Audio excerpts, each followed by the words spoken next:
We're sisters, best friends, and authors on a mission to help you stoke your creative fire and live the life of your dreams. We believe that purpose fuels passion and that creativity is your secret weapon for mass construction. There's never been a better time to bless the world with your dream realized. You're listening to The Kate and Abby Show. What's up, guys? Welcome back to another episode of The Kate and Abby Show. Today we are talking about Preptober. It is October, and if you are participating in NaNoWriMo this year or getting ready to work on any sort of writing project in the month of November, you know that this is a big month. This is the month that you have to prepare, to plan, make notes, get all of your brainstorming done so that when November rolls around, you can just sit down and write and let all of the ideas and thoughts and stories just flow out of you naturally and without even trying. So that's the whole point of NaNoWriMo, Preptober rather, the Preptober part of NaNoWriMo, is to make it so that when you go to write in November, it's just like effortless and easy and fun. Everything's in place, all set to go. Exactly. And so everyone's writing process looks different. Everyone's planning process looks different. And like Kate and I have very different processes when we write a book. So we're going to look at it from different perspectives today and give you guys some tangible steps that you can take to prepare to write your best novel yet in November. So I'm going to be sharing what I do to prepare to write a novel, from the first glimmer of the idea to a finished outline. And Kate is also going to share some about her writing process, and we're going to kind of compare our different processes and see what we can take away from all of this whole discussion. So super excited to get into this episode with you guys. Before we get started, though, we have to thank our sponsors, who are you guys. You are the ones who support this show. Keep it going. Keep it free of interruptions. We so appreciate your support. So if you get value out of this podcast, go to patreon.com/The Kate and Abby Show and help us keep it alive and free of interruptions.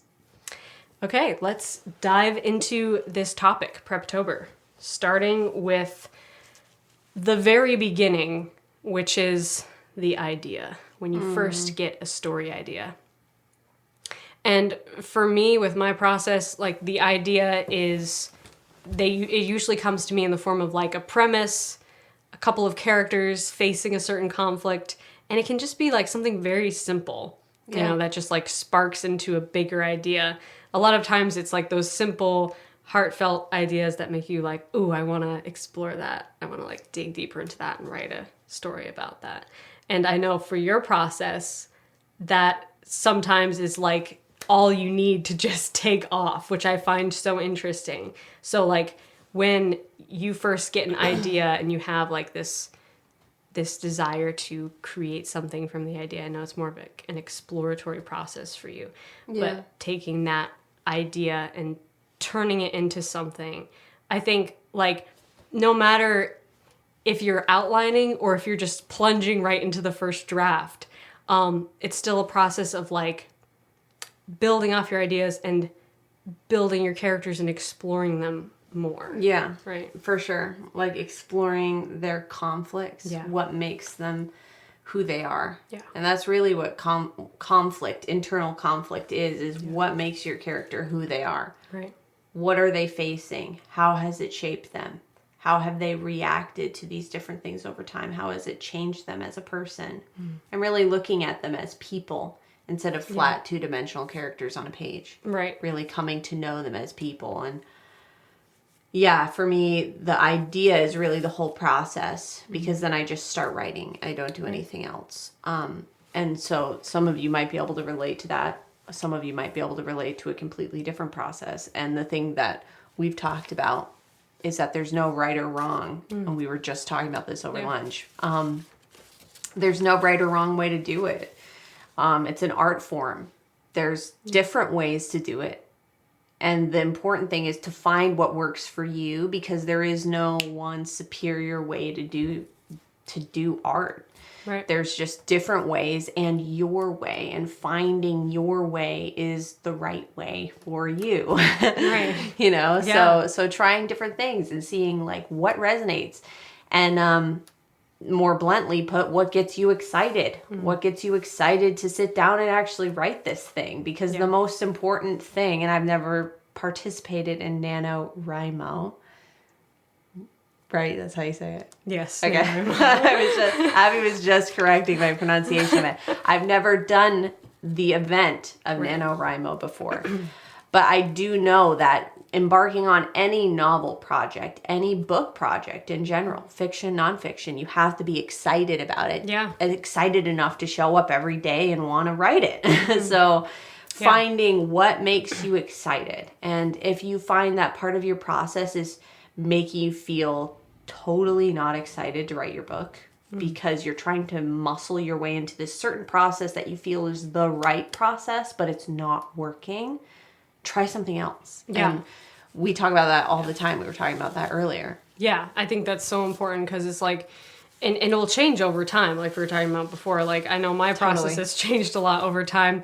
And what I used to do, I've changed and adapted my process to better suit my needs now. So, like, now I don't spend as much time outlining before I start writing the first draft. And that works for me, like in a way that, you know, back in the past, it might not have worked for me that way, but now it does. So I think it's important to like be open-minded to the fact that you are always growing and changing. And as you practice writing more and more, you outgrow some of the methods that used to serve you in the past. So what you did last year, even for NaNoWriMo, might not be the exact process you need to follow again this year. You know, it might have changed because if you've been writing for a whole year since then, you've grown a lot as a writer. So like you were saying, Kate, like following your heart and following what you feel is like natural, that gets you excited. That was something that like I'm working on developing a new story now and actually starting to write the first draft. And as I was developing ideas for it, I was kind of feeling out that exact thing of, you know, what's going to make me really excited to write this? What is going to make me passionate and enthusiastic about this idea? And the brainstorming process for me is like a time when I figure that out. Sometimes you have to share like the definition of enthusiasm that you're telling me about the other day. Like, because, like, guys, this is so cool. So the word enthusiasm is from the Greek root word enthusiasmos. Hopefully I'm saying that right. And it literally means to be possessed by a god, which I love so much because that's inspiration, isn't it? That is like that feeling of you can't stop this flow of inspiration. It like has divine, to flow through you. Divine, yes. I just like, so cool. I loved that definition of it. I'm like, that's so cool because that's what it feels like. You're like possessed. This has to come out of you. It's just, this is the time, this is the place, this is the moment. And so I think maintaining that feeling is so important. One of the most important things beyond the notes and the outline and the bullet point lists making sure your Scrivener folders are all organized and pretty. Beyond all of that is the enthusiasm that you have for your story and maintaining that so you stay stoked about your writing and you want to show up. You're looking forward to that next writing session. Yeah, I agree 100%. So like when you're developing your ideas and you're in like the brainstorming stage, I think it's good to like ask yourself, okay, what's going to make me excited to get up and write this every day? Even more so than, you know, what's going to make the plot strong? What's going to make, you know, a sense of momentum and suspense? And you can completely drown yourself and overwhelm yourself in writing advice and plot points and all the structures.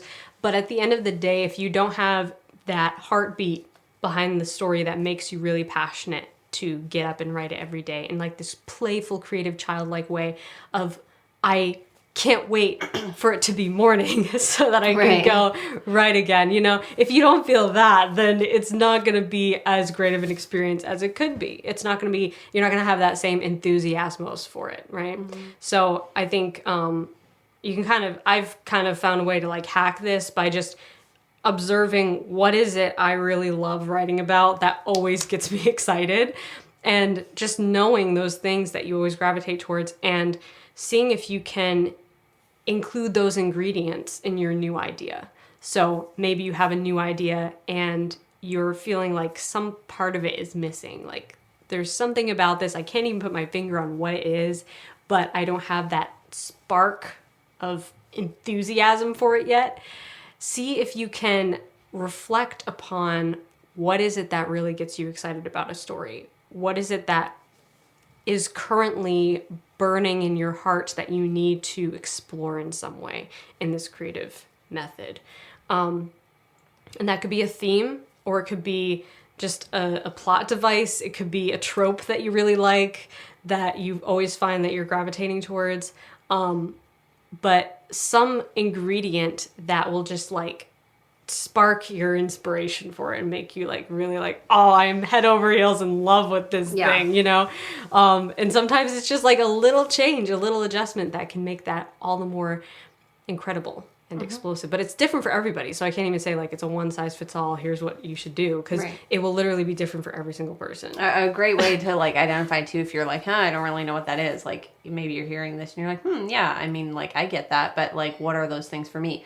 Look at like what are some of your favorite movies and TV shows, and maybe like find commonalities in them. Sometimes that works, sometimes it doesn't. But I know for me, I can think of like a lot of series that I enjoy watching, and they all have certain common threads that it's like, oh, I love this element of it. Yes. So check out some of the maybe books you read or shows you watch and see like, what is it that I gravitate to be entertained by? Yeah. Because your writing process will actually be hugely entertaining for you. It has to be entertaining for the author. It has to be. It has to be a joy. It has to be a pleasure. It has to be something that you're looking forward to doing and you're really entertained by it. Just like watching, that writing the next chapter is like watching that next episode of your favorite series. That's what it should feel like. You know what I mean? So finding like, what is it that really makes you want to engage a piece of fictional work that you would encounter in your everyday life? Like what is it that about your favorites? Maybe find some common threads, and those might be things that you enjoy writing about. Yeah, that's a really good piece of advice. And I like that concept of like, the goal is to like entertain yourself with it, because then your readers will be entertained. If you're entertained writing it, your readers will be entertained reading it. Yeah, and if you're bored writing it, your readers will be bored. Right. Pretty much always. I mean, it's a good rule of thumb. But and now at this point of the process, you're arriving at a place where you're kind of like, for me anyway, I'm like sort of having a mental pitch meeting with myself, which I did a video last year for Preptober where I included a little pitch meeting skit, which you guys might remember. But it's basically like that. It's like I'm just kind of trying to sell myself on the idea like, okay, what's it missing? What are the strong points? What are the weak points?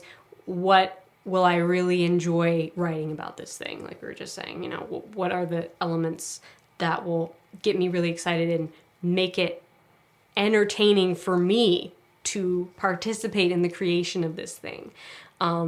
So you kind of are having a little pitch meeting with yourself in your mind, like trying to sell your author self. Your creative brainstorm self is trying to sell your author self this idea.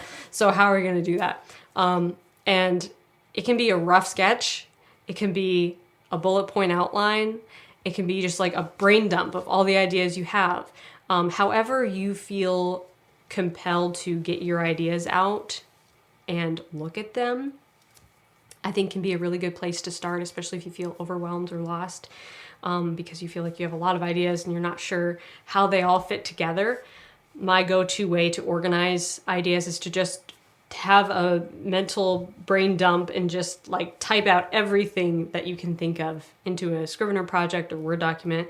I prefer Scrivener, of course, and then organizing it later by like breaking down, okay, like when would that happen? When would this happen? Would this kind of happen first, or kind of more towards the midpoint, or would this happen at the end? And organizing just in a very rough overview of what, if you're looking at like a 3-act story structure, which you don't even have to like follow the whole 3-act story structure to, the exact plot point. but just looking at it as like 3 parts to this book. Okay, all these ideas, let's just sort them into those 3 bins of like, where does that idea go? Where does that idea go? Where does that idea go? And some of them will end up being, you know, your grand finale. Some will be more towards your inciting incident moment of your story. But at this point, if you feel like, okay, I'm good. Like I have a vision. I have a clear idea of where I want to go with this, and now I'm excited and now I want to write it. Like, my advice would be to just do it. Just go ahead and write it, because a lot of times your intuition, your writerly creative intuition actually knows best.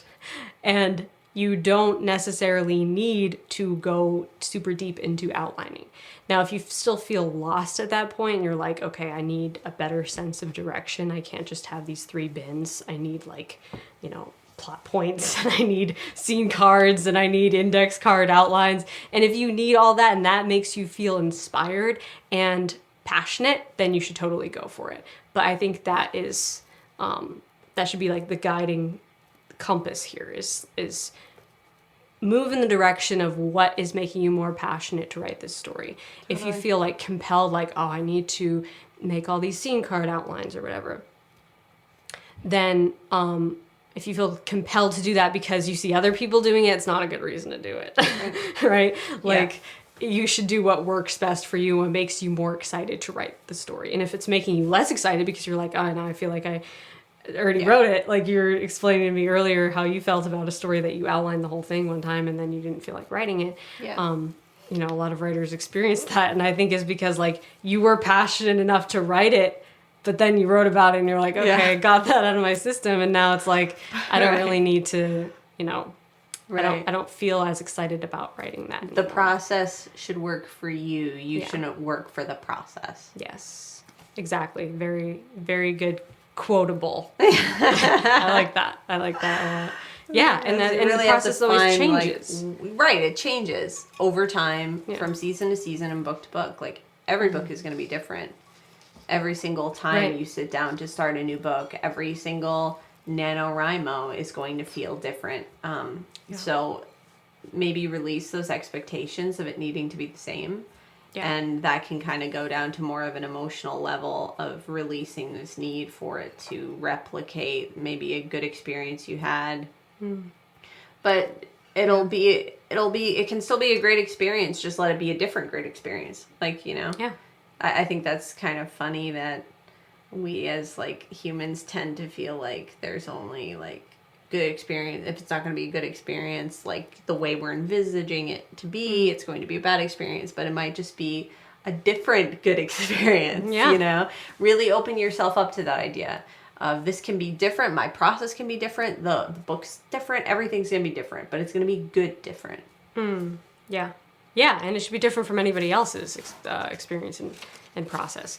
Because I know, like, especially during NaNoWriMo, we tend to see like a lot of other updates from other writers that we may follow or be communicating with in different communities, online writer communities.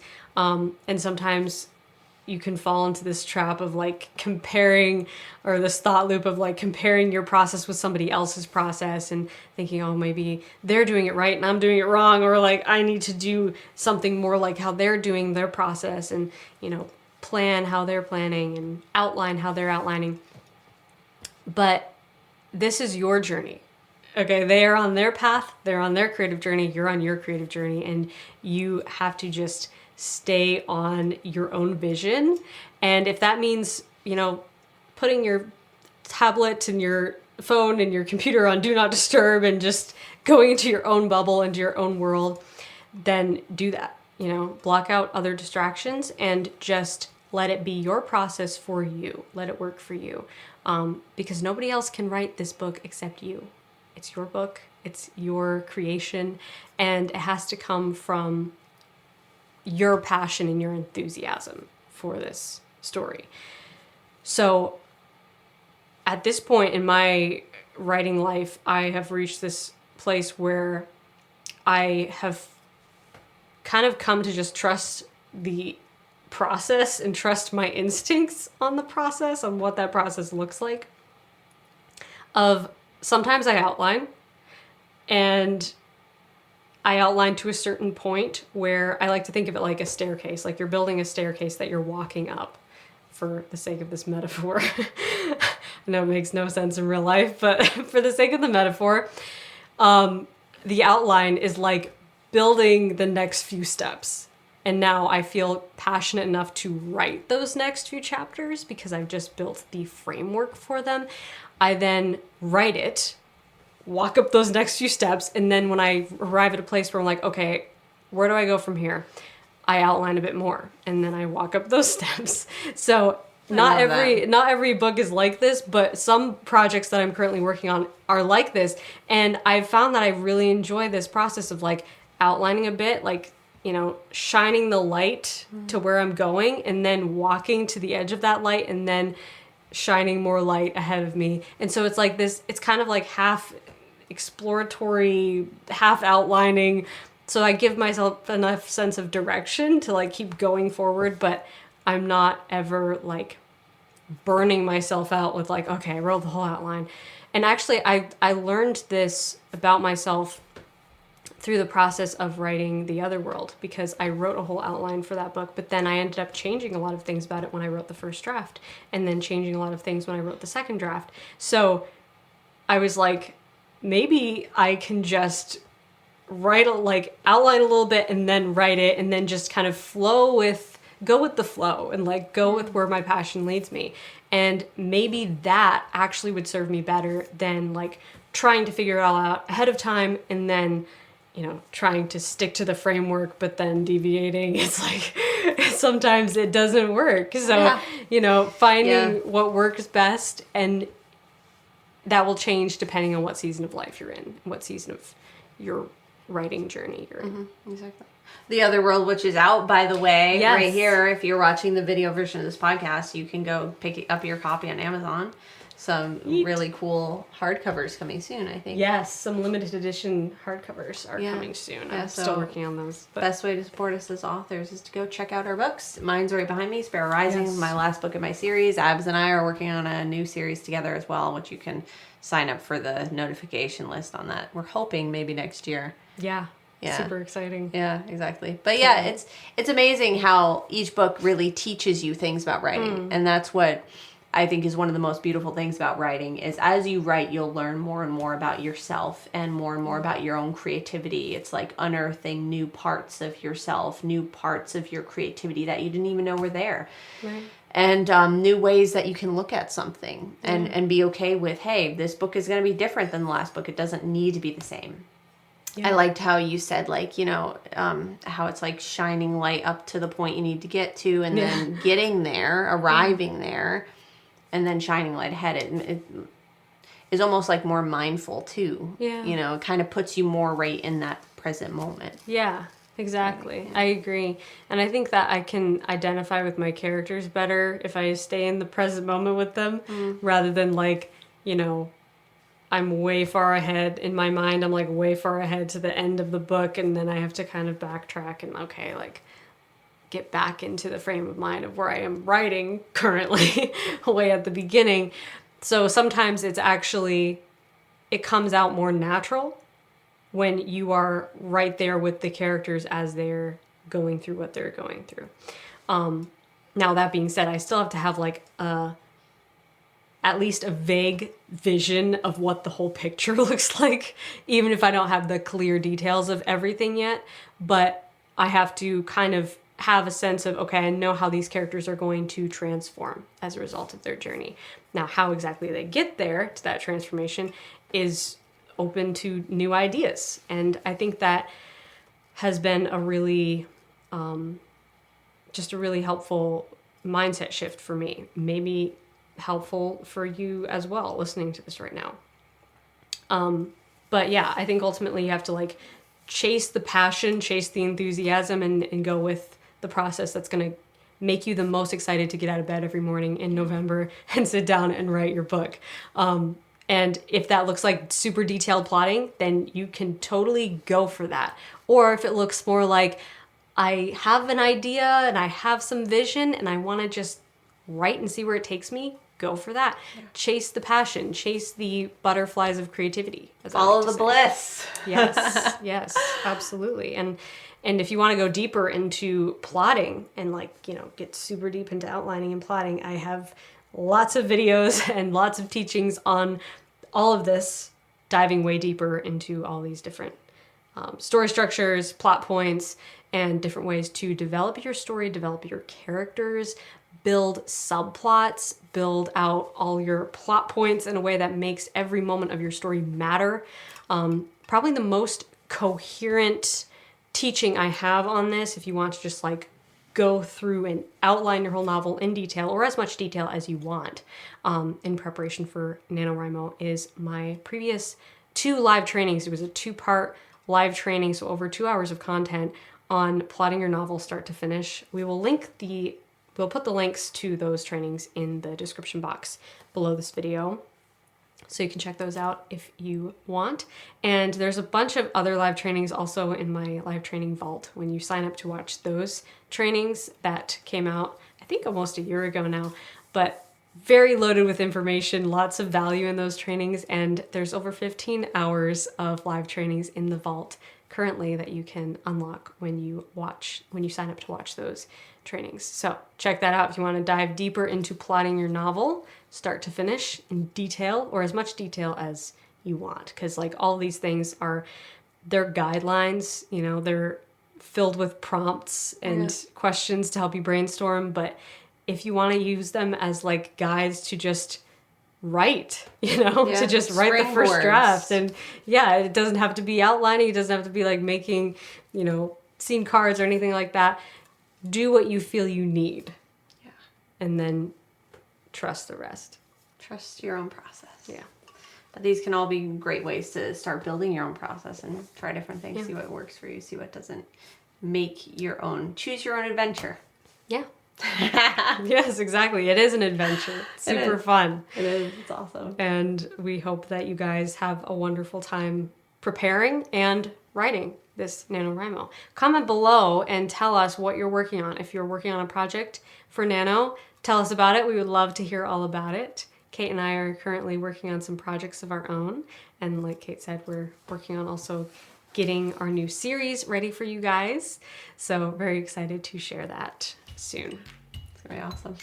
Thank you guys so much for watching and for supporting us. Thank you to our amazing patrons who keep this show alive and free of interruptions.